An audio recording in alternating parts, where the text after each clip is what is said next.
ঠিক আছে, যার ফলে জল জমা হলে, বৃষ্টি হলে জল জমা হচ্ছে।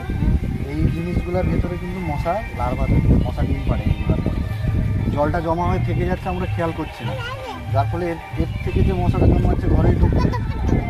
ঘরে কাউকে কামড়ালে ডেঙ্গু বা ম্যালেরিয়া জ্বর হওয়ার সম্ভাবনা নেই। ঠিক আছে, ডেঙ্গু জ্বরটা খুবই খারাপ জ্বর, যাতে মানুষ মারা যায় এই জ্বরটা হলে। ঠিক আছে, তো আমাদেরকে খেয়াল করতে হবে বাড়ির চারদিকে যেন কোথাও জল না জমা থাকে।